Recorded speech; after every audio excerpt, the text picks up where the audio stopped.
Indian society is class-ridden. Despite living in the 21st century, we're still battling deep-rooted classism that permeates every aspect of our lives, courtesy our ancient caste system. Do you know what the Constitution of India has to say about this? It clearly prohibits any kind of discrimination on the grounds of caste. But how effective is that on the ground? Not very much. We have been talking about this a lot recently, especially after the tragic death of a Dalit child in Rajasthan, who was beaten to death for drinking water from a pot designated for upper caste teachers. Over 58,000 people were reported to be engaged in manual scavenging in 2023. Most of them Dalit women. The answer lies in tackling the deep-rooted societal issues that perpetuate casteism. In 2020, a high-profile lawsuit in California accused tech giant Cisco of allowing caste-based discrimination in the workplace.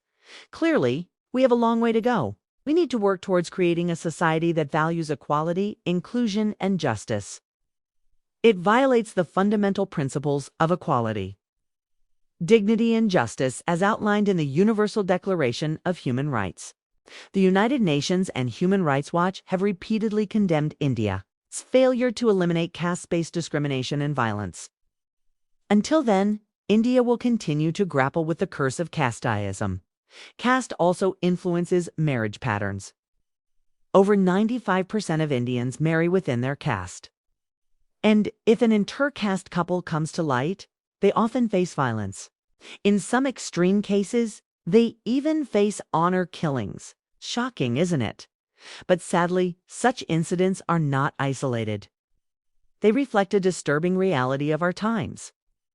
Let us strive to build a future where our children can live in a world that celebrates diversity and fosters equality. After all, we are all part of the same human race, and we must treat each other with dignity and respect. Thank you. India's scheduled castes and scheduled tribes make up nearly 17% of the country's population.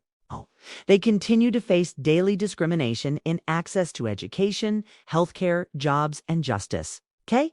You wouldn't believe it if I told you that even today in India, a prospective employer often prefers an upper caste candidate over a Dalit or Adivasi candidate with the same qualifications.